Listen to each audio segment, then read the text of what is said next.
No, no, no, no la olvidará. No, no, no, no la enterrará. Por la ruta de... Bueno, pues vamos a comenzar si os parece. Bueno, muy buenos días a todos y bienvenidos a este acto ponencial que abre la jornada de reivindicación por la recuperación y reapertura del ferrocarril de la Ruta de la Plata. Concretamente, como todos bien sabemos, en el tramo entre Plasencia y Astorga. Desde el Ayuntamiento de Zamora, junto a la Diputación Provincial y a la Cámara de Comercio, queremos agradecer vuestra presencia en este sencillo acto inicial en el que los intervinientes invitados, Germán Barrios, José Luis Ordóñez y un compañero que viene por Marco Antonio Macía, que no ha podido estar, abordarán desde las perspectivas económica, medioambiental y logística la importancia de este corredor ferroviario que sin duda debe consolidarse como una de las principales inversiones de desarrollo a ejecutar de forma prioritaria en el eje del oeste español. Sin duda, la Ruta de la Plata en su totalidad y el tramo entre Plasencia y Astorga como particularidad es una de las infraestructuras más necesarias para el futuro desenvolvimiento de un pedazo de esta nuestra España que lleva ya demasiados años desangrándose poblacionalmente, dentro de una serie de dinámicas de concentración de capitales, humano, industrial y financiero, en puntos muy concretos de la geografía nacional. Basta con situarse en el andén primero de nuestra estación ferroviaria para contemplar cómo diariamente y con especial intensidad los fines de semana son millares los jóvenes que se marchan a la capital nacional para poder trabajar. Y es que los problemas de los que adolecen nuestra ciudad y provincia de forma especialmente aguda, al igual que otras ciudades y provincias dentro del oeste español, que sin duda también tendrán una buena representación y que sin duda también llevamos sufriendo durante más de medio siglo, solo podrán paliarse mediante políticas de Estado que han de afrontar las administraciones competentes y realmente capacitadas presupuestariamente para ello. Este tipo de infraestructuras fundamentales tienen que desarrollarse precisamente como un aliciente para revertir todas las dinámicas negativas de las cuales somos desafortunados abanderados. Tienen que consolidarse además como el embrión necesario para el desarrollo de oportunidades económicas que permitan mantener, recuperar y atraer población a nuestros pueblos y ciudades. El ejemplo de la Ruta de la Plata es un claro exponente de la necesidad de una firme voluntad política que abrace nuestras reivindicaciones y las cristalice en proyectos definidos y no en estudios de viabilidad que lo único que parecen perseguir es dar una patada hacia adelante a la firme toma de decisiones, tiñendo una negativa coyuntural con un cínico color verde esperanza hacia un futurible que en el caso de llegar algún día a muchos nos encontraría peinando canas. Y eso lo dice una persona joven, con lo cual no me imagino de otras generaciones. Sin más, doy paso al resto de compañeros, reiterándoos antes el agradecimiento al Ayuntamiento de Zamora por vuestra presencia, a todos los asistentes y deseándoos una agradable jornada reivindicativa. Muchas gracias a todos.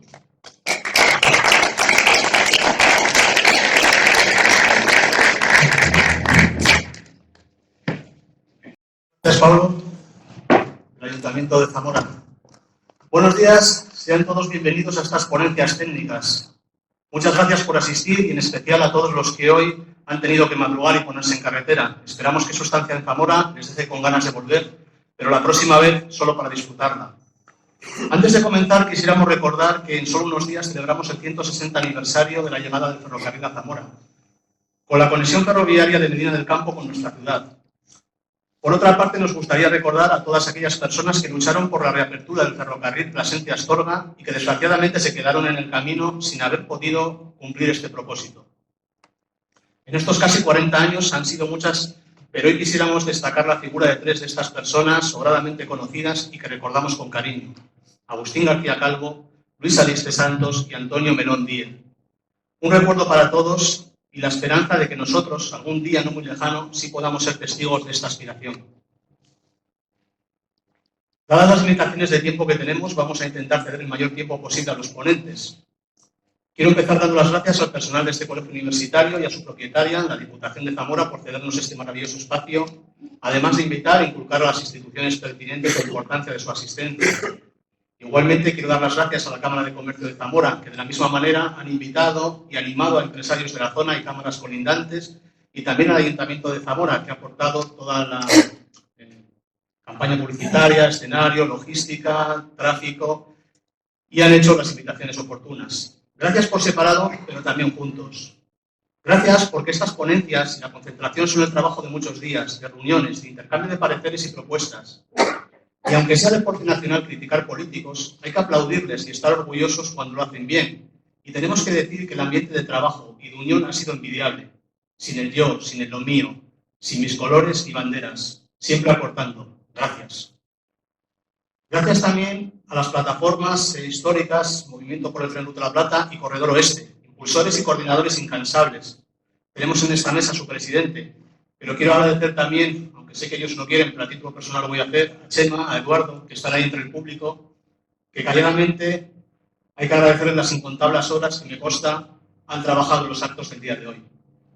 Por supuesto, gracias al resto de asociaciones, sindicatos, partidos y plataformas que están apoyando esta causa.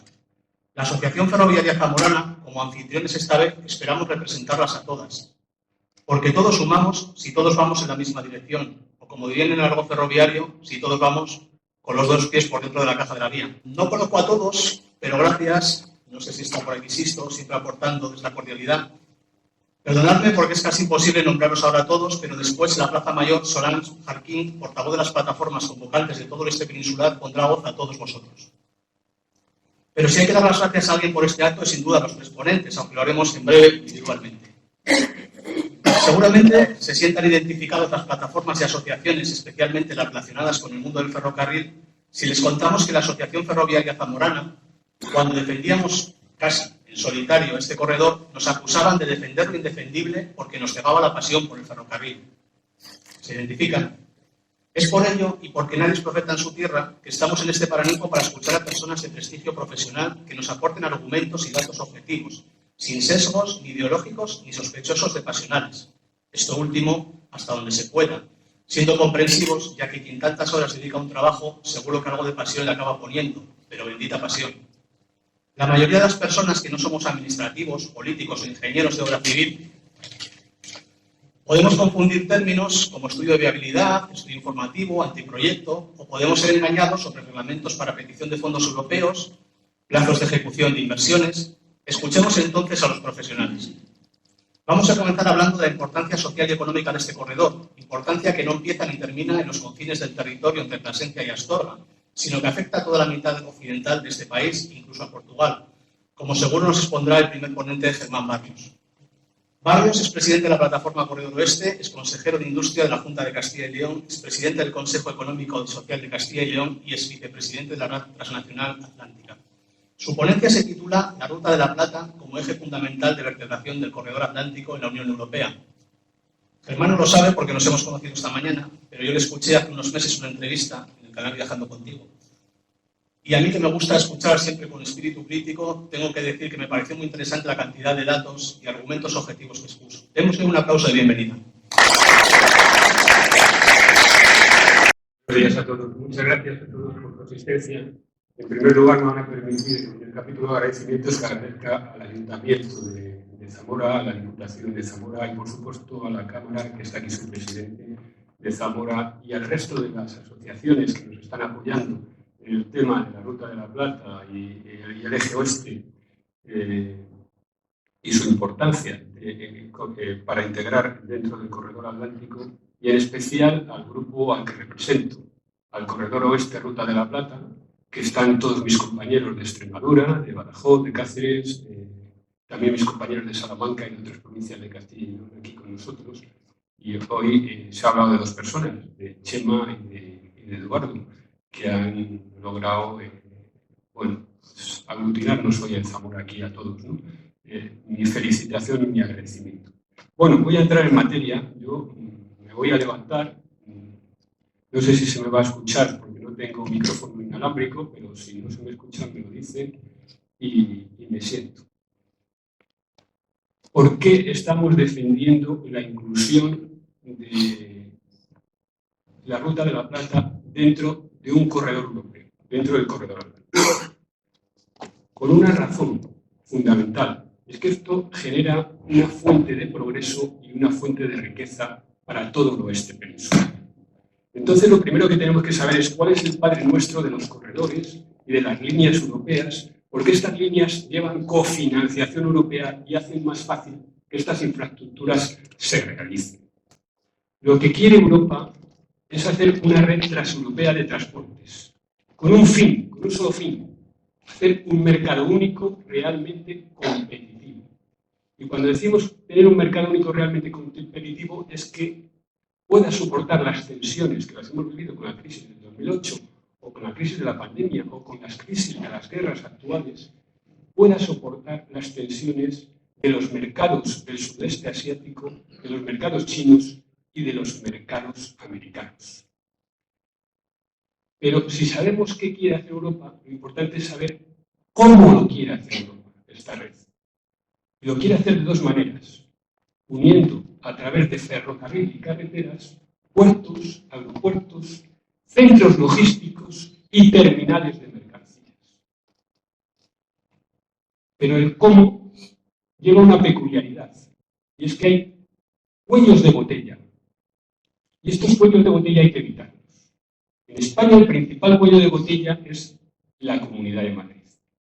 ¿Por qué? Porque en la Comunidad de Madrid la prioridad de transporte es el transporte de cercanías, que mueve a 1 millón de personas diarias, que hace 70.000 kilómetros diarios, que tiene 90 estaciones y que esas estaciones no son de tráfico mixto, son para viajeros. Se comparten en trenes de cercanías y en trenes de media y corta distancia. Ni siquiera para la alta velocidad. No tiene apartaderos de 750 metros como marca la Unión Europea, son pequeñas estaciones. Solo pasar de Villalba a Aranjuez son 20 estaciones. Y además hay un problema de seguridad de tráfico, de gálibos, hay un problema... Bueno, es incompatible, según la definición del reglamento del año 2013 que marca la Red Transeuropea de Transportes. Hemos dicho el qué, hemos dicho el cómo. Lo importante es cuándo. Y Europa marca el cuándo en 2 límites temporales, 2030-2050. Es verdad que ahora en la última revisión del reglamento ha metido una cuestión intermedia para contentar ciertas regiones de Estados miembros que se consideraban abandonadas, que es la red básica ampliada, 2040. 2030, 2040, 2050. Esto, que es el Padre Nuestro, es muy importante. 2030 y 2040 son corredores europeos. 2050, 20 años después, no son corredores europeos. Por tanto, están dentro de los mapas de Europa porque lo mandan los Estados miembros y lo veremos en el nuevo reglamento.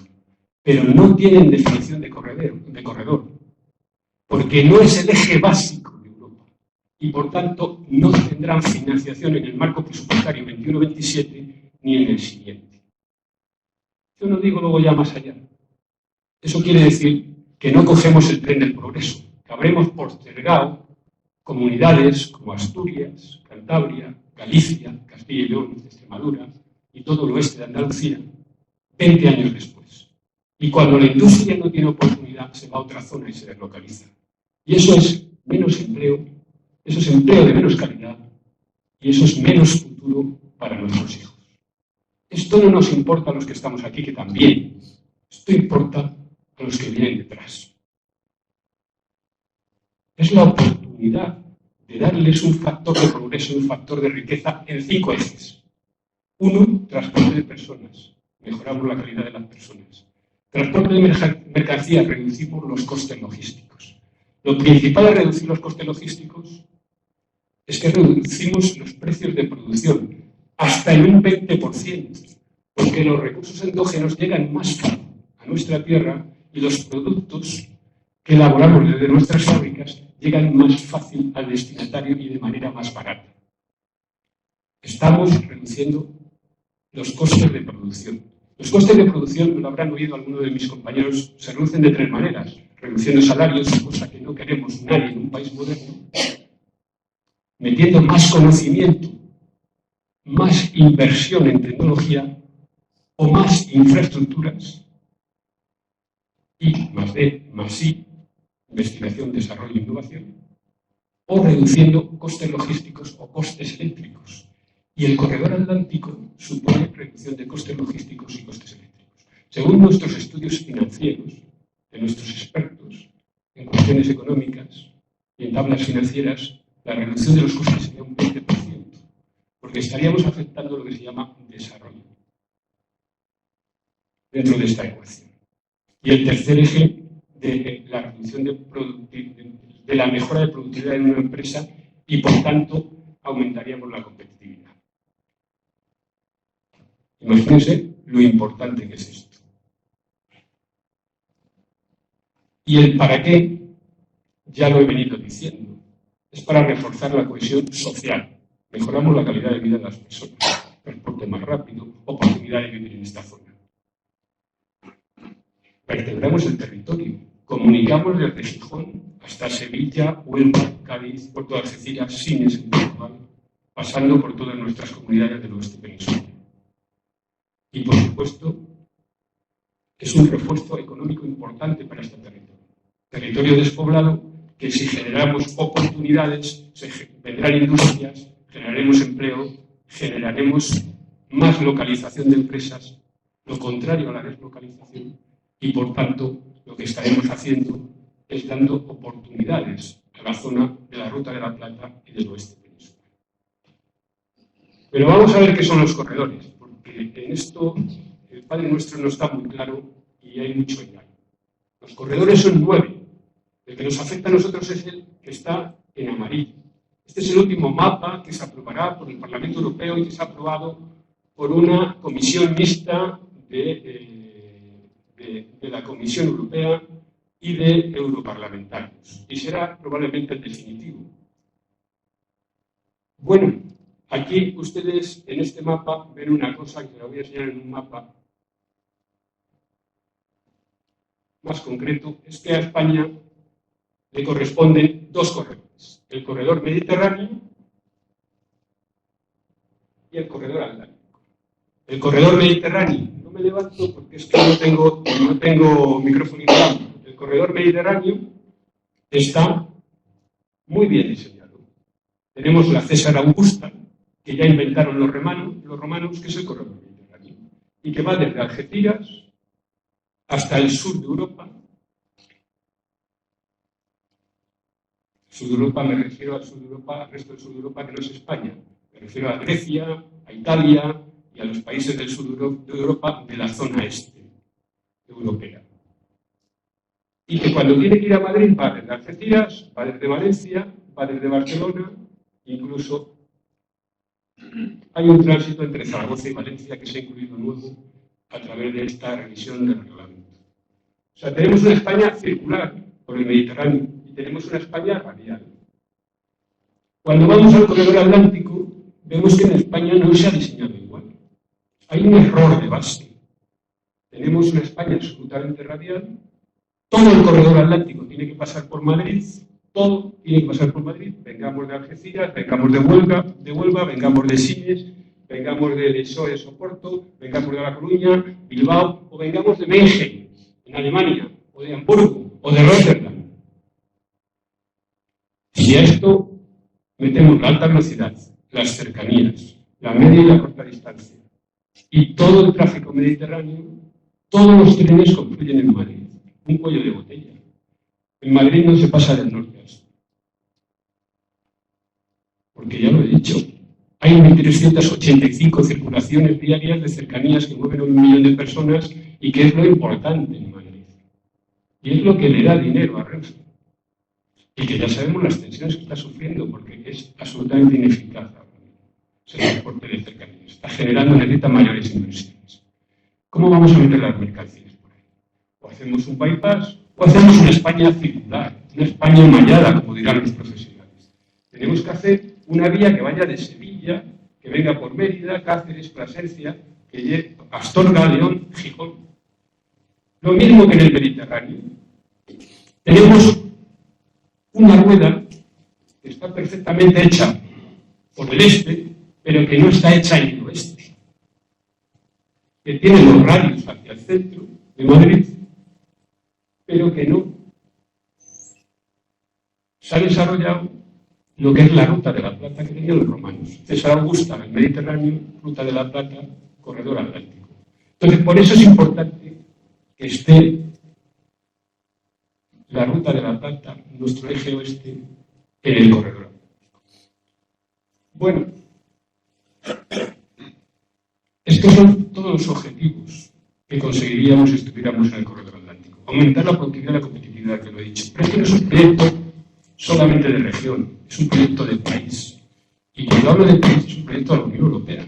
Es un proyecto que genera riqueza a la Unión Europea. Y dice Carlos Secchi, el comisario del Corredor Atlántico, designado por la Unión Europea, podría generar una cifra de crecimiento de la zona de 2 dígitos.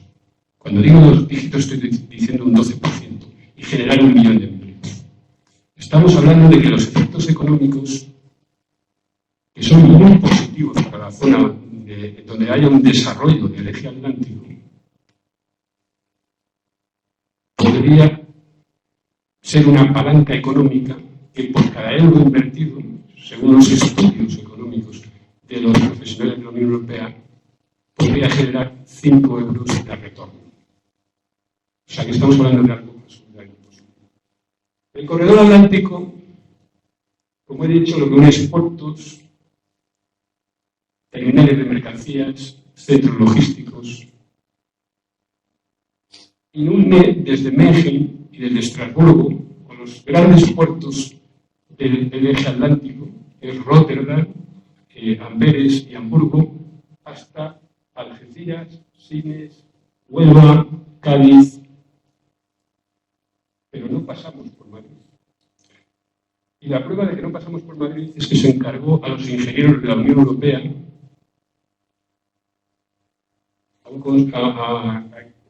ahí al final de la diapositiva tienen el nombre del Colegio de Ingenieros al que se encargó, un estudio del tránsito de mercancías dentro de la Unión Europea.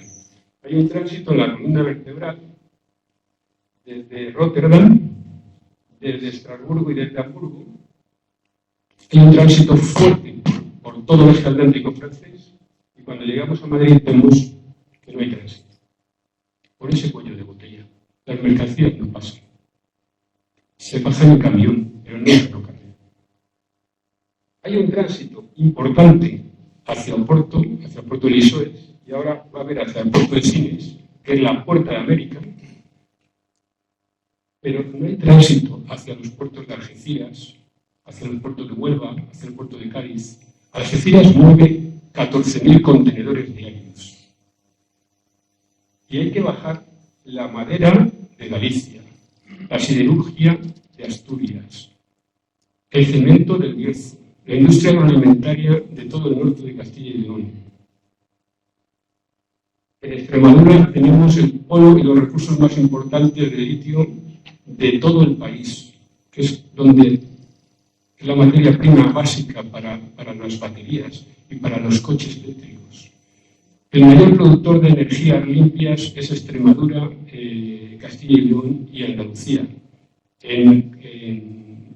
En producción de energía eólica, en producción de energía fotovoltaica, y el futuro de la energía a través de hidrógeno está en todo el oeste peninsular.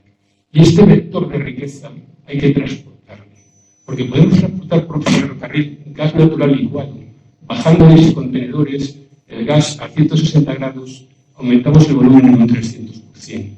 Porque el hidrógeno lo tendremos que transportar y lo podríamos transportar también por ferrocarril.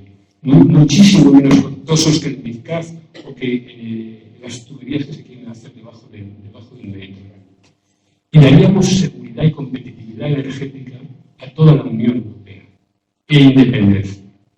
Bueno, los tramos que habría que hacer, Évora, Elvas, se va a abrir probablemente en el año 2026-2027. Le ha costado 600 millones al gobierno portugués, está prácticamente hecho, ha evitado que los trenes suban a entroncamiento y bajen, y los gastos operativos de ahorro por año son 2 millones de euros, solo de este tramo de 120 kilómetros. Se está haciendo en traviesa polivalente para migrar el día de mañana a ancho europeo, como exige la Unión Europea, pero se hace en ancho ibérico, porque lo que se va a encontrar en España es ancho ibérico. ¿Qué nos falta? El fusible importante de Plasencia Salamanca, y luego desde Salamanca hasta León, pasando por Zamora, Benavente y Astorga. Esto es lo que queremos y lo que defendemos dentro de la ruta.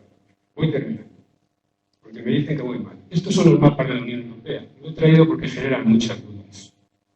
Aquí tenemos lo que es, bueno, en en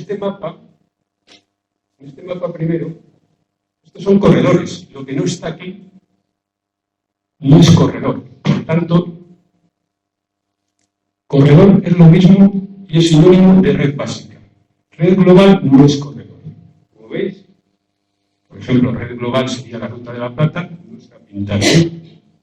Por tanto, no tiene financiación europea. Este es un mapa de la Unión Europea, ¿eh? Es el mapa oficial que se va a aprobar ahora. Está copiado del último reglamento.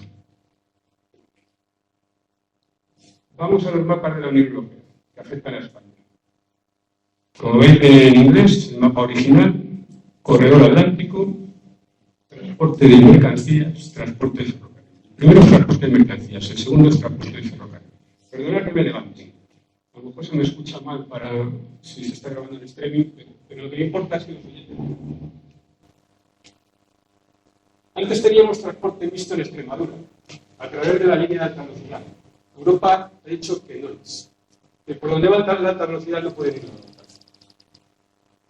Si yo quiero ir de Badajoz a Salamanca, tengo que ir por Puerto Llano, Alcázar de San Juan, entrar en el cuello de botella de Madrid, por tanto tengo un problema para pasar, volver hasta Medina del Campo y bajar hasta la puerta. Fíjense qué trayecto tengo que hacer. La vía de alta velocidad solo queda para transporte de viajeros. Esto no lo digo yo, lo dice la Unión Europea y lo ratifica el Gobierno de España. Hay un experto de ingeniería, qué barbaridad. ¿Por qué no utilizamos, si cabe el surco, si no va a haber tanto transporte de viajeros? Esto se diseñó, es la única vía que se diseñó en ancho, de alta velocidad, en ancho ibérico, porque iba a ser el tráfico mixto. Ahora se va a quedar en ancho ibérico, mientras que todo el resto de las vías de pasajeros van a ser en ancho internacional y encima no se puede utilizar para mercancías. Necesitamos este eje, Gijón, Puerto de Algeciras, Gijón Cádiz, Gijón Huelva, es necesario, es lógico. Lo demanda la necesidad del país, la necesidad de región y la necesidad de la Unión Europea. ¿Hay buenas prácticas sobre que se puede abrir una ventana en la Unión Europea en cualquier momento? Sí. Se abrió una en el 2018, se metió todo el noroeste peninsular y todo el suroeste peninsular. Se abrió también a finales del 2018 y se metió el enlace dentro del corredor mediterráneo Valencia-Madrid. Porque ese enlace era muy importante. Cuando nos dice el comisionado del corredor atlántico designado por el Gobierno central que hay inversiones importantes en el corredor atlántico, primero nos imputan la red de alta velocidad de muchos años de la variante de Pajares, o sea que es un trampantojo, y segundo nos imputan la terminal de mercancías de Chamartín. Bueno, vale, corredor atlántico, o corredor mediterráneo, es la cabecera del corredor mediterráneo. Pero claro, había que imputar dinero al corredor atlántico. Se está haciendo Fuentes de Oñoro-Salamanca, electrificada. Es una inversión menor dentro del corredor atlántico y lleva 10 años de retraso. El corredor mediterráneo, que es absolutamente necesario, yo le defiendo, ha tenido una inversión de 7.900 millones desde el año 18 al 22 y en los últimos presupuestos otra inversión de 2.000 millones. De los 11 ejes que marca Barcelona hasta Algeciras, 5 están terminados y otros 5 están en ejecución y muy avanzados.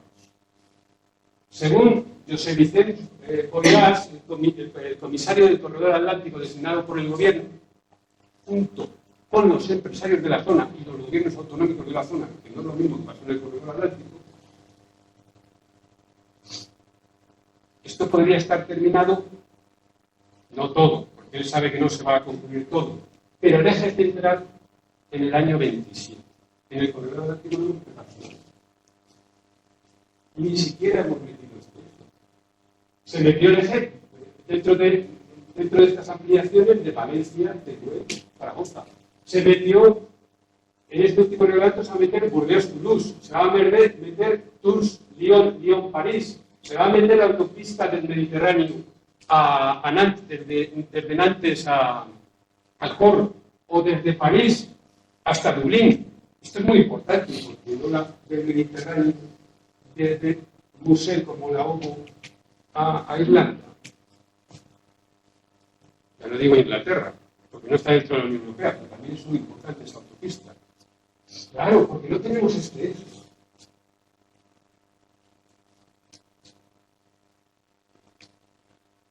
Se ha metido en pasajeros,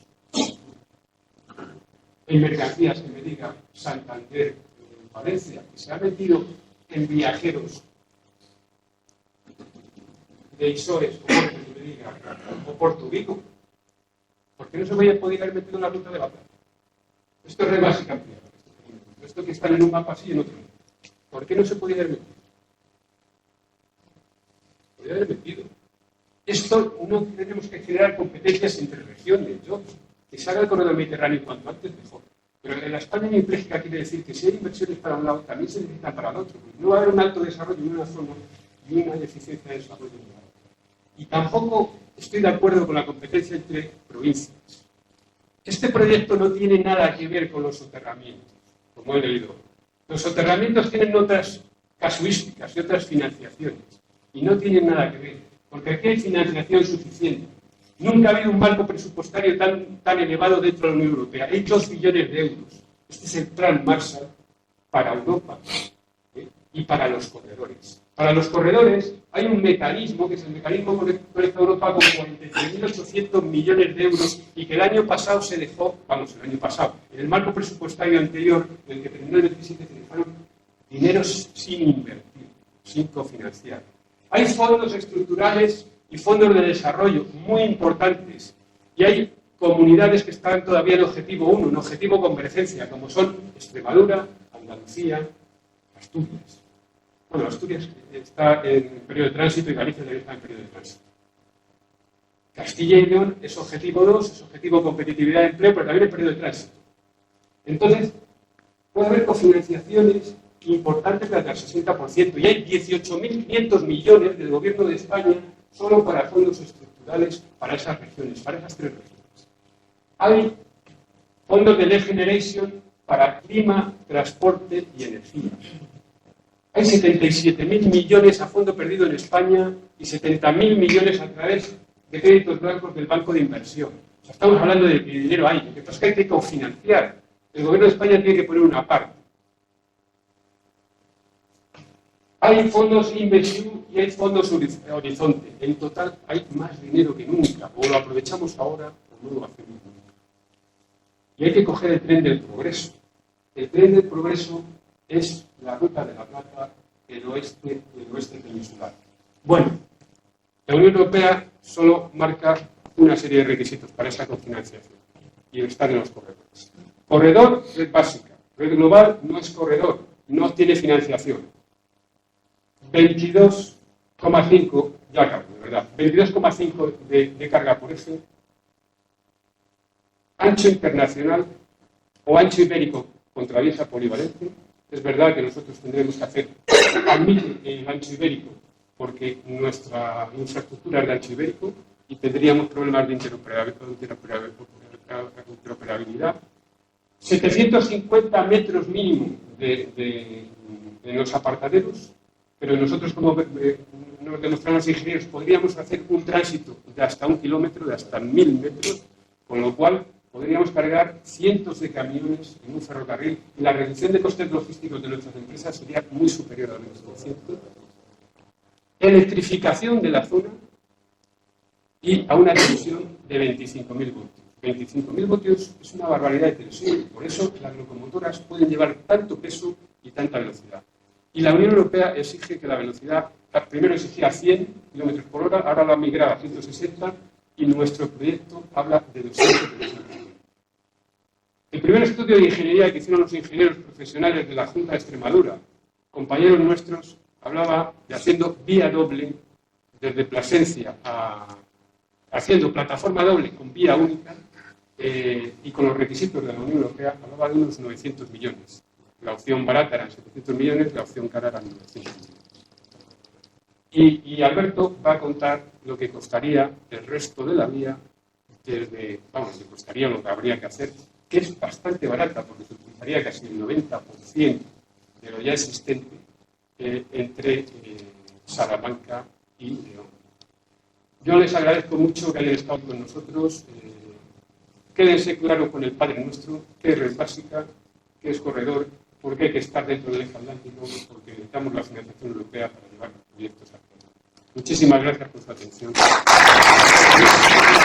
Decía que sin dudas interesantes aportaciones al argumentario pro corredor oeste y nos quedaríamos horas escuchando, pero por desgracia tenemos otro acto en breve.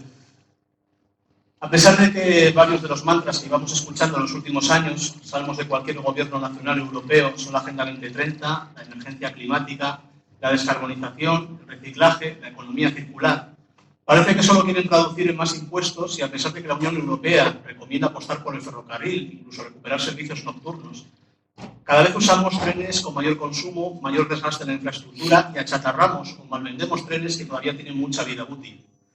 Y aunque yo ya duermo tranquilo desde que me cobran 15 céntimos por la bolsa del supermercado y desde que he visto cómo destrozaban patrimonio industrial volando las torres de refrigeración de las centrales térmicas en lugar de darles un uso turístico, por ejemplo, ya que hablamos de reciclar, no de destruir, me pregunto si se puede hacer algo más, algo como utilizar un medio de transporte más eficiente, más sostenible, o si es tan importante la fuerte de impuestos de la carretera que el planeta, como la Ruta de la Plata, puede esperar otra agenda más allá del año 30.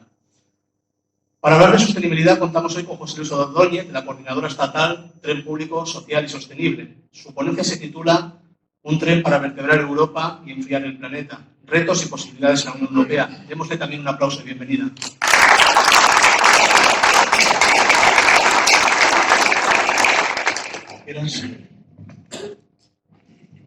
Muchas gracias. Comienzo también con los agradecimientos, además de a las personas que estamos aquí presentes en este acto, a las plataformas ciudadanas por el tren, que tanto en Asturias como en Andalucía, como en Castilla y León y como en Extremadura, han promovido precisamente que lleguemos a este punto en que hay una gran confluencia tanto de la sociedad civil, que ellas representan, como de las instituciones públicas que representa el Ayuntamiento de Zamora, la Diputación Provincial de Zamora, el consejero que nos acaba de hablar de un gobierno autonómico y más consejeros que sé que van a venir de otras autonomías y más organizaciones también de carácter político que van a estar presentes en la concentración de hoy.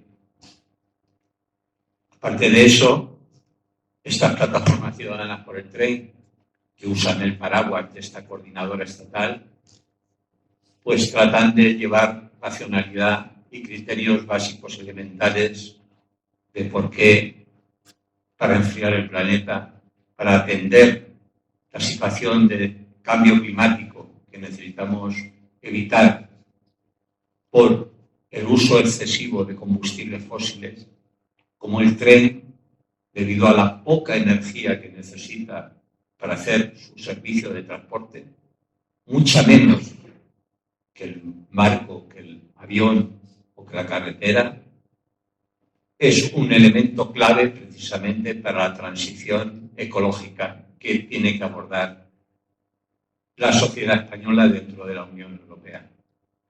La Unión Europea, precisamente, como habéis visto, está trabajando en los temas del transporte y en los temas del transporte ferroviario. Los criterios que maneja el nuevo reglamento todavía no aprobado. Yo me imagino que quizás debido a las elecciones europeas que tenemos ahora en junio, quizás hasta julio o hasta el cambio de presidencia de la Unión Europea no se pueda aprobar, aunque ya está aprobado, como nos ha dicho el anterior ponente, por parte del Parlamento Europeo y por parte de la Comisión Europea, pero falta el Consejo Europeo.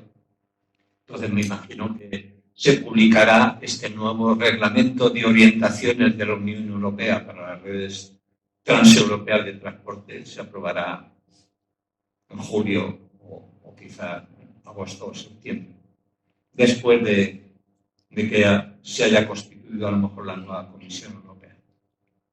Esas son previsiones supuestas, no puedo darlo como seguro. La situación general que tenemos en este instante, el de estas elecciones europeas ahora, el 9 de junio, un nuevo gobierno de coalición en España, que salió tras las elecciones del 23 de julio, y estas elecciones autonómicas que hemos tenido tanto en Galicia, País Vasco, como en Cataluña. Todo esto está influyendo en las tomas de decisiones de las administraciones públicas españolas, tanto la General del Estado, como las autonómicas, como las municipales. El pasado 24 de abril, el Parlamento Europeo respaldó precisamente las nuevas directrices para la red transeuropea, esas que ya ha concordado con la Comisión Europea y que dan contenido al nuevo reglamento, al que va a sustituir aquel del año 2013.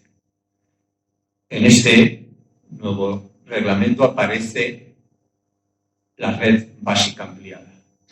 Básica, es red básica. Ya quisiera que tuviésemos en España que nuestra normativa, nuestra planificación, tuviese ese concepto claro, definido y además puesto negro sobre blanco. No tenemos una red básica ferroviaria prevista en España. Sin embargo, la Unión Europea sí la tiene prevista. Y ha tenido que hacer una ampliación porque los Estados miembros no han sido suficientemente diligentes para atender los requerimientos que se habían hecho desde el gobierno de la Unión Europea, desde la Comisión Europea. Y por eso ha terminado aprobando el año pasado, a finales del año pasado, la red básica, pero ha abierto un periodo de 10 años, un nuevo periodo, para generar la red básica, que le ha tenido que poner el apellido de ampliada, por no haberse terminado la anterior.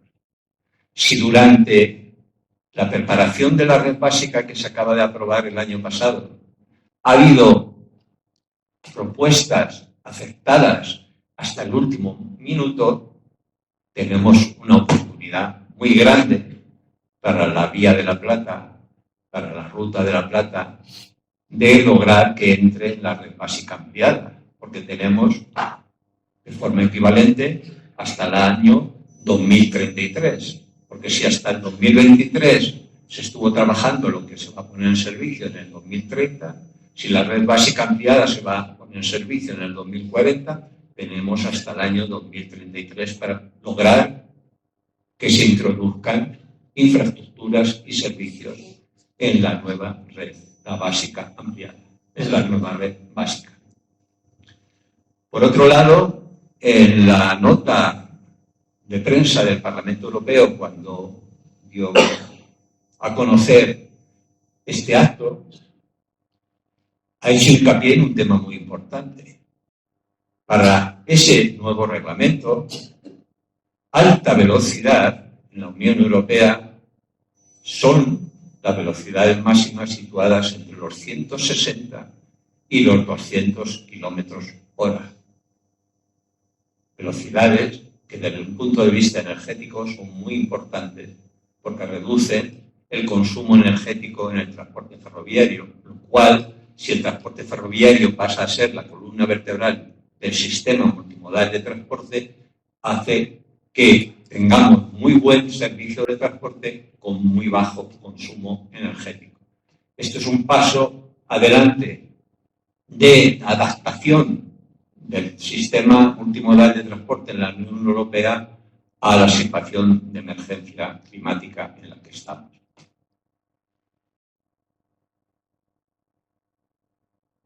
Desde las plataformas ciudadanas entendemos que el transporte es un servicio público esencial, equivalente a la educación, a la sanidad o el bienestar social. Todas las personas, cuando salen cada día de la puerta de su casa, entran a utilizar el sistema multimodal de transporte, el sistema del transporte. Y por eso todas las personas debemos empujar a que las administraciones públicas cumplan con ese criterio de que es un transporte público esencial, que tiene que estar al servicio de todas las personas. Por eso tiene que tener carácter universal, como la educación, como la sanidad, y ser público y, a ser posible, gestionado por empresa pública, como pasa con la educación, con la sanidad.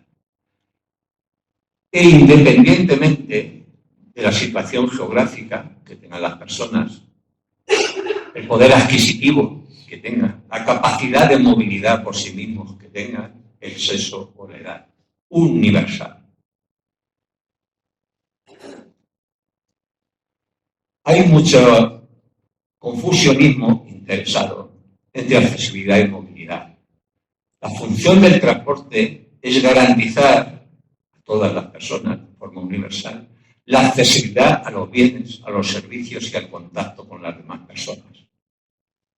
Pero alcanzando esa máxima accesibilidad con la mínima movilidad. No por mucho agitarnos, por mucho movernos, vamos a vivir mejor. Para vivir mejor lo que necesitamos es tener las cosas a mano. Tanto los servicios como el abastecimiento diario de bienes, como las relaciones con las demás personas. La Coordinadora Estatal y las plataformas ciudadanas por el tren están tratando en estos momentos, que estamos ya en campaña electoral, de influir en las decisiones que se vayan a tomar a futuro en la Unión Europea, por lo tanto, de influir en los votos, en las votaciones del próximo 9 de junio. Para eso hemos estado teniendo reuniones tanto dentro de España como en el resto de la Unión Europea y allí en Bruselas, en la capital de la Unión, con la Confederación Europea de Sindicatos, con la Federación Europea de Trabajadoras del Transporte, con Back on Track Europa, que defiende la necesidad de que haya trenes nocturnos en toda la geografía europea. La península ibérica está sin ellos por decisiones que no tienen racionalmente ninguna base. Y con otros entes, como por ejemplo la Federación Europea de Ciclistas, cuya expresión en España es Convici, y también con Juventud por el Clima, por la faceta climática que nosotros trabajamos. Aquí, dentro de nuestro territorio, tenemos un tapón, y no es solo el físico que nos comentaba ferroviariamente de la capitalidad de Madrid. Tenemos un tapón en el Ministerio del Transporte, no en todo el gobierno, en el Ministerio del Transporte, que no tiene suficiente capacidad de diálogo, como otros ministerios sí tienen, y además nos falta fuerza en el Congreso del Parlamento Español, nos falta a la sociedad civil fuerza en el Congreso.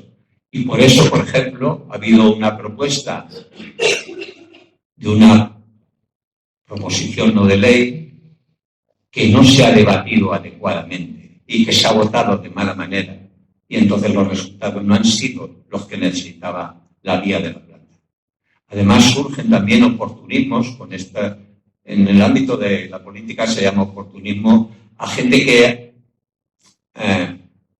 a río revuelto ganancia de pescadores, a gente que revuelve innecesariamente las aguas, no con criterios loables, sino precisamente lo contrario.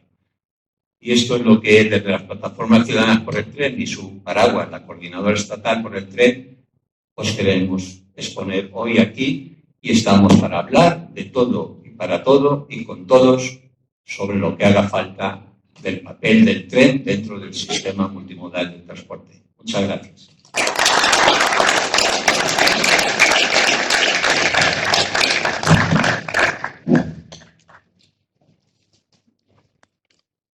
Si hay alguna cuestión muy rápida, a lo mejor, sí. Han comentado antes para la Unión Europea que hablando del objetivo 1 de la Unión Europea, Castilla y León, ¿hay alguna posibilidad que se plantea la Junta de Castilla y León, dando datos estadísticos, hacer dos proyectos de minutos en Castilla y León, que el eje oeste sea minutos a precio superior para tener esa financiación superior de fondos europeos? No hay que equivocar las cosas. Quiero decir que con fondos de cohesión y fondos estructurales, al ser objetivo 1, la cofinanciación para ciertas inversiones son mayores. El mecanismo Conecta Europa financia a todas las regiones del espacio atlántico y del corredor atlántico. No hay ningún problema. Lo que usted me está planteando es un tema de los gobiernos autonómicos a pactar con la Unión Europea. Ojalá. Simplemente que la presentación que se ha hecho del plan director del Corredor Atlántico en Galicia, en los presupuestos que ha presentado, ha habido 1.500 millones que iban a líneas que no estaban contempladas ni en básica ni en básica ampliada. Porque tenemos que luchar por básica ampliada, pero hay vida fuera también. Claro. A ver, hay una cosa que se llama la red global. Si la red global, el límite temporal es 2050.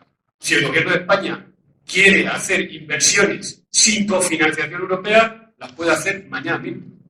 De hecho, se están haciendo, porque tiene que haber mantenimientos de infraestructuras ferroviarias que existen y están quedando obsoletas y hay que hacerlas.